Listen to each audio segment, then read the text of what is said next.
The story begins with a typical morning in the heart of Madrid. In the streets, Sergio, the ever-persistent salesman, calls a client with excitement as he pitches his latest products. Just outside, Israel, a homeless man, is once again kicked out by the police for sleeping on the streets. Life has been difficult for him, but he keeps moving forward with quiet resilience. Inside a nearby grocery store, Trini, a gambling addict, nervously asks the shopkeeper to let her put today's groceries on her tab. Her luck never seems to last, but hope keeps her going. Meanwhile, Elena, a young woman buzzing with excitement, talks on the phone about her upcoming date with someone she met online. But just as she's sharing details with her friend, her phone dies in the middle of the conversation. Hoping to charge it, she walks into a local bar to grab a coffee and asks Sater, the kind bar employee, if she can borrow a charger. Right behind her, a visibly sick man enters the bar. Coughing badly, he rushes straight to the bathroom. This instantly annoys Amparo, the tough bar owner, who's tired of people using her restroom without buying anything. A few moments later, Israel comes in again. He knows Amparo won't let him go hungry, so he walks in confidently, loudly reciting Bible verses. His voice echoes through the room, irritating almost everyone. The short-tempered bank clerk, a weary street cleaner, and even a retired cop named Andres. The only one not paying attention is Nacho, who sits with his headphones on, completely lost in his music and unaware of everything happening around him. Soon after, Sergio and Trini also walk into the bar. Trini heads straight for the slot machine, ready to gamble whatever money she has left in a last-ditch effort to change her luck. By now, the bank clerk has lost all patience. Still waiting for his breakfast, he mutters in frustration and steps outside. The moment he does, a sudden gunshot breaks the morning calm. People scream and run in all directions, unsure of where the danger is coming from. Inside the bar, fear spreads quickly. Everyone dives for cover, trying to protect themselves. Nacho, still wearing his headphones, takes a few extra seconds to notice what's going on. Things get worse when they realize there's no phone signal inside the bar. No one can call for help. Driven by concern, the street cleaner decides to step outside and check on the fallen clerk. But just moments later, another gunshot is heard, and he goes down too. Back inside, panic turns into desperation. Israel begins to laugh loudly while continuing to quote Bible verses, creating a chilling backdrop to the chaos. His voice makes everyone even more anxious as they huddle on the floor, trying to stay out of sight. Israel slowly moves toward the door, saying that he needs to get to church, but Amparo, standing firm, stops him. She promises him more food, and even a talk with the priest, if he stays right where he is. Meanwhile, Trini tries to steady her nerves. She grabs the remote and turns on the TV, hoping to see some news, something that might explain what's happening outside, but what appears on the screen only deepens their fear. Despite the violent shootings that just took place right outside, the news channels are completely silent. There's no coverage, no breaking news, no emergency alerts. It's as if nothing ever happened. The group looks at each other in disbelief. The streets of Madrid have just been shaken by bloodshed, yet the rest of the world seems completely unaware. Inside the bar, the tension grows thicker by the second. Everyone is on edge, whispering nervously and clinging to anything that feels normal. Then something even stranger happens. Trini walks over to the door and slowly peeks outside again. Her face turns pale. The bodies that were lying in the street just moments ago are gone, not just moved, completely vanished. There's no blood, no trace, nothing to show that anyone had died there. It's like the whole thing was wiped away. The group is stunned. Who would remove the dead without even checking on the people still inside? Why hasn't anyone come to help or investigate? Why is the world acting like this never happened? Trying to stay sane, some of them keep watching TV or make small talk to distract themselves. But Sater can't sit still. He starts throwing out bizarre ideas. Maybe this is all a dream. Maybe they were kidnapped by aliens. Maybe it's some kind of government experiment. He talks faster and faster, jumping from one crazy theory to the next. Amparo has had enough. She walks over and slaps him hard across the face. The sound echoes through the bar, and Sater finally stops. The room goes quiet again.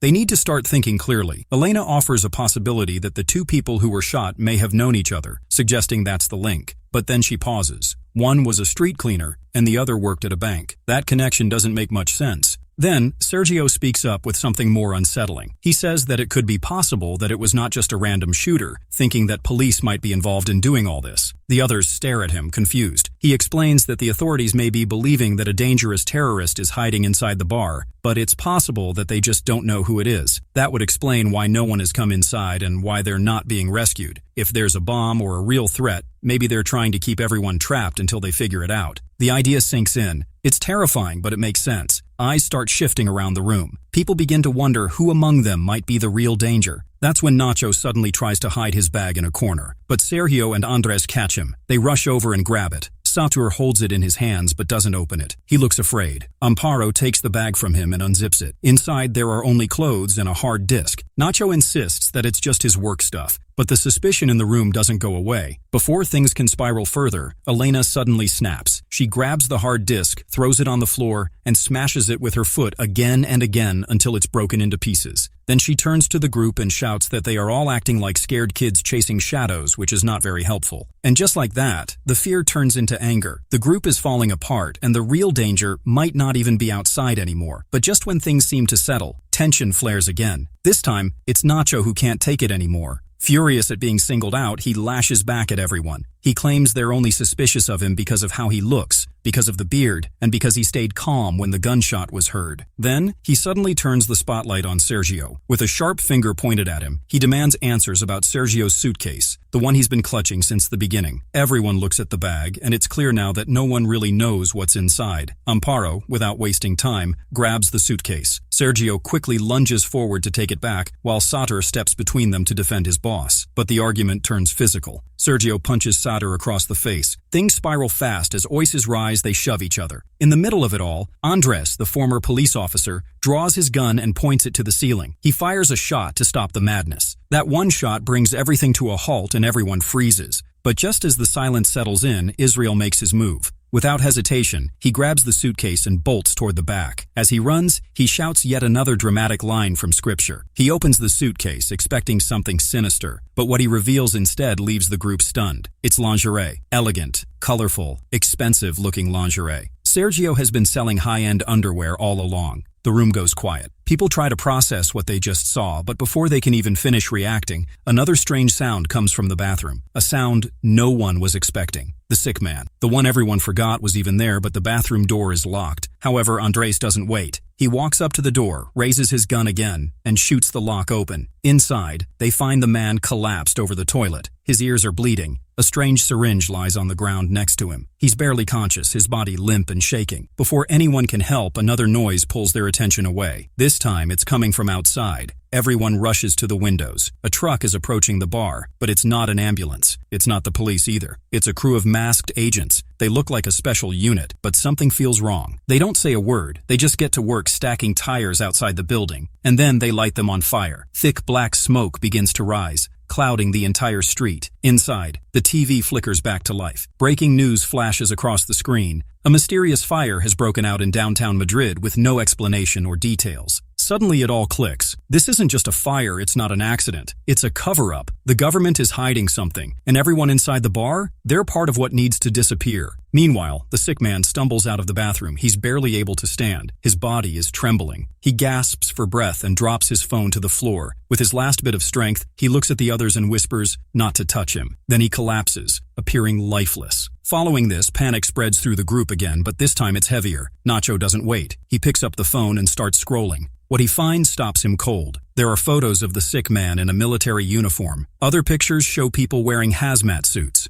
A few snapshots show camps, medical tents, and what looks like quarantine zones. It all makes sense now. The man had been stationed in Africa, he was infected, and whatever he carried, he brought back with him. Now the lockdown, the snipers, the mysterious disappearances, it all comes into focus. They're not hunting a terrorist, they're containing an outbreak, a deadly one. And the people inside the bar, they've all been exposed. Everyone falls silent. The weight of the truth sinks in. They now know there's no rescue coming and there's no way out. The doors aren't just locked, they're sealed for them. In the corner, Israel starts whispering funeral prayers and gently places a piece of cloth over the dead man's body. It's a small gesture, but it feels necessary. Meanwhile, Nacho and Elena clutch the phone, which now shows only 10% battery remaining. They try to call for help. Nacho climbs onto a chair and stretches his arm toward the ceiling to catch a signal. Miraculously, the call goes through. He gets hold of a coworker, but his voice is too calm, too composed. Satur thinks Nacho isn't making the urgency clear. He grabs the phone and starts yelling, begging for help. His voice cracks. He sounds hysterical. It backfires. The coworker thinks it's just a prank call. The line then disconnects. Seeing this, Nacho gets furious. They argue, wrestle for the phone, and in the struggle, the chair gives way beneath them. Everyone gasps as they crash to the ground. The noise jolts Trini, who stumbles backward and accidentally bumps into the slot machine. Suddenly, a loud ringing sound fills the room as it hits the jackpot. coins start spilling out wildly. Israel's eyes light up. Without thinking, he drops to his knees and starts scooping them up, muttering scripture under his breath as if the coins are a divine sign meant for him. As everyone scrambles, the atmosphere becomes more tense. Andres steps forward and says he wants to try using the phone next, but Amparo quickly shuts him down. She reminds everyone that the phone belonged to the infected man. Using it could mean exposing themselves even more. She insists that anyone who touched the body should stay far away from her. Andres and Sergio nod in agreement and immediately distance themselves. They move behind the bar and begin stacking anything they can find to create a makeshift barricade, believing it will keep them safe. Elena tries to speak reason to them. She says they've all been breathing the same air and touching the same surfaces, so isolating now won't change anything. But the trio doesn't want to listen. Their fear has taken over. The tension reaches a breaking point. Andres suddenly pulls out a gun and, with a trembling hand, points it at the group. He says that anyone who touched the body must go downstairs and take it with them. Nacho argues, refusing to budge, but Andres doesn't wait. He fires a warning shot into the slot machine. Coins explode everywhere, making everyone jump. No one doubts what he's capable of anymore. Israel, as always, is slow to react. He's too busy pocketing coins and repeating Bible verses, but Amparo knows what will move him. She holds up 2 bottles of alcohol and tells him they're his if he helps. That's all it takes. He gets up, and just like that, the group begins to fall apart. Now crammed into a small, dirty storeroom, the group tries to stay calm. But it doesn't take long for things to spiral again. Trini begins to hyperventilate. Her claustrophobia is kicking in. She bangs on the door, yelling for help. In her panic, she knocks over a box full of glass bottles. They shatter loudly, but there's no standing liquid on the floor. That's when Nacho realizes something is strange. He bends down and notices a small indentation. It looks like a hidden drain. They all rush to clear the debris and find a metal lid covering it. When they lift it, they see that it leads to the city's sewer system. The tunnel is narrow, but not impossibly deep. It might be their only way out. Without saying much, Israel steps up. He strips off his shirt, rubs oil on his body to help himself slide, and lowers into the tunnel. He even sets his bag of coins aside. It's the first time he gives up something for the group. Everyone pushes, trying to help him fit, but after a few seconds, it's clear the tunnel is too tight, and Israel is stuck. Then a new sound breaks the moment. They hear gunshots that are muffled but unmistakable. They're coming from upstairs. Someone has entered the bar. Everyone freezes. The shots continue. It's not random. Amparo, Andres, and Sergio are being killed. Soon after, smoke starts drifting into the room.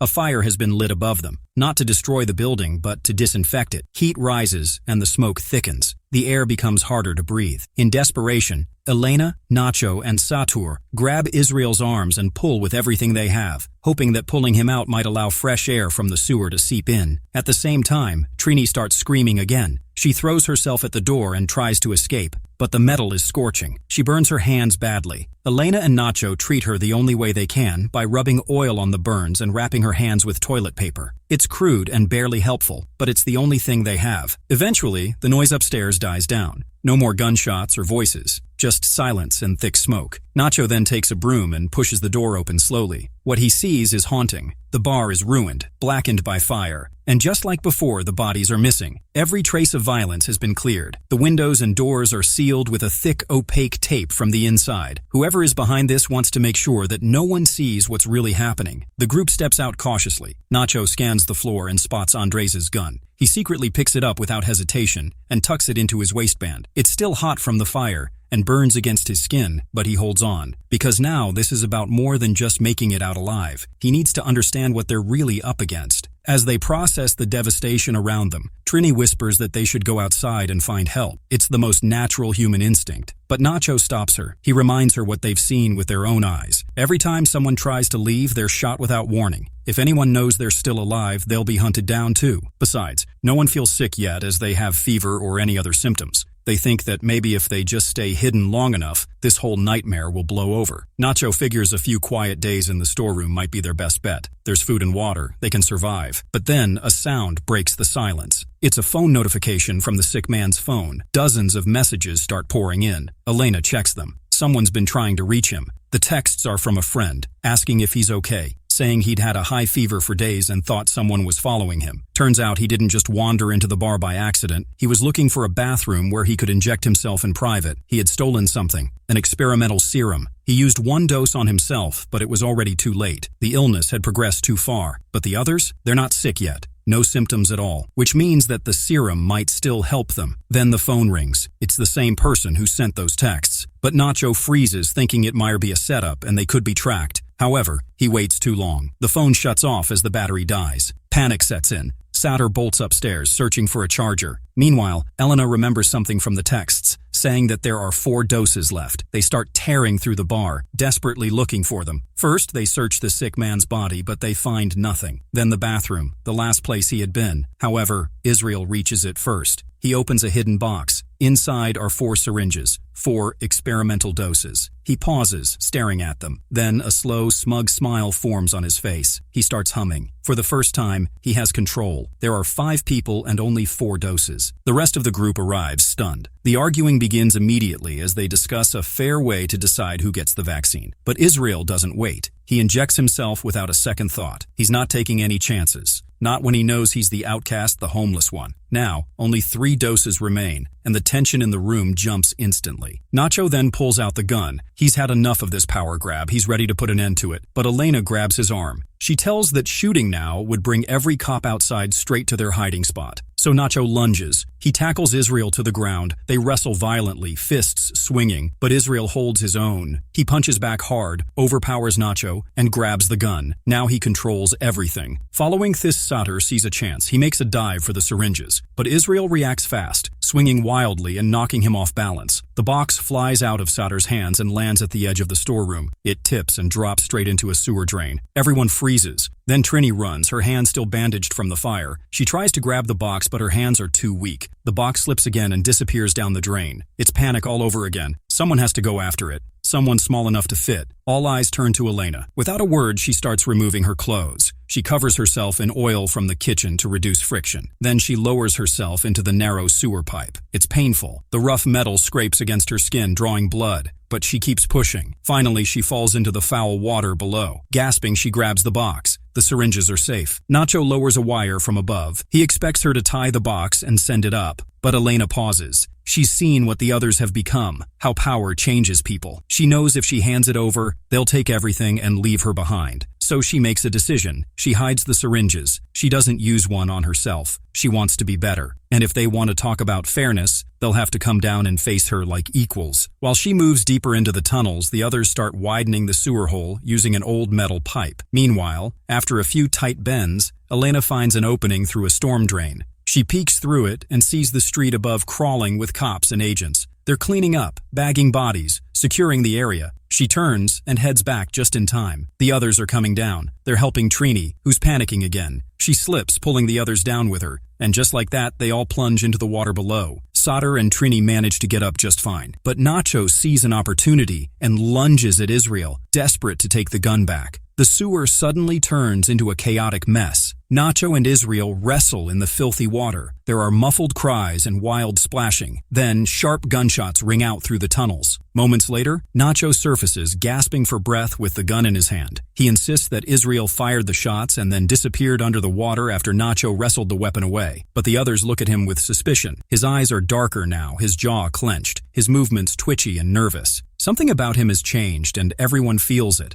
Seeing this, Elena, now exhausted and done with the madness, stands firm and tells Nacho to throw the gun away in exchange for the syringes. But he refuses to let go of his control. Instead, he points the gun at Satur and threatens to shoot if Elena does not lead them to the hidden doses. Feeling trapped, Elena agrees. She begins guiding them through the twisting tunnels toward the wall where she stashed the syringes. As they move, Trini quietly takes Israel's bag of coins, the one she grabbed earlier, and starts dropping them behind her. She is marking a trail, creating a way back just in case. The deeper they go, the tighter and darker the tunnel becomes. Suddenly, panic breaks out again. Trini screams and accuses Satur of pushing her. In the confusion, she lashes out and knocks him into the water. She yells as if she is trying to help, but her hands do not lift him. Instead, she forces his head down into the water. She holds it there until he stops struggling. In the darkness, no one sees clearly what really happened. It just looks like another accident. But Trini, quiet and trembling, is no longer just reacting to fear. She is making moves of her own now. Suddenly, a single gunshot cuts through the shadows. Nacho fires into the darkness, and the flash briefly lights up the tunnel. He catches a glimpse of what Trini is doing. Without hesitation, he jumps into the water to try and save Satur. The tension rises as they reach a narrow tunnel, lit faintly by distant light. Nacho holds Trini at gunpoint, trying to keep control, but he cannot bring himself to pull the trigger. Trini stays calm and distant. She says she hates being watched. Then, she grabs the gun from Nacho and slips away around the corner. She wants to finish herself alone. Meanwhile, the rest of the group discovers the syringes. They quickly divide them, hoping the nightmare is finally over. But just then, they hear a strange sound. Coins clink and roll along the floor. They rush toward it and are shocked to find Trini's lifeless body. Coins are placed carefully over her eyes like a twisted message. But this is not just a warning, it is a setup. While they are frozen in disbelief, Israel emerges from the shadows and kills Sadr without mercy. The chase begins again. Elena and Nacho sprint through the tunnels with Israel close behind. They finally spot a stairway leading up to the surface. It looks like a way out. As they climb, disaster strikes again. Elena stumbles and drops her syringe. Before Nacho can help her, Israel grabs him. With no other way to save them both,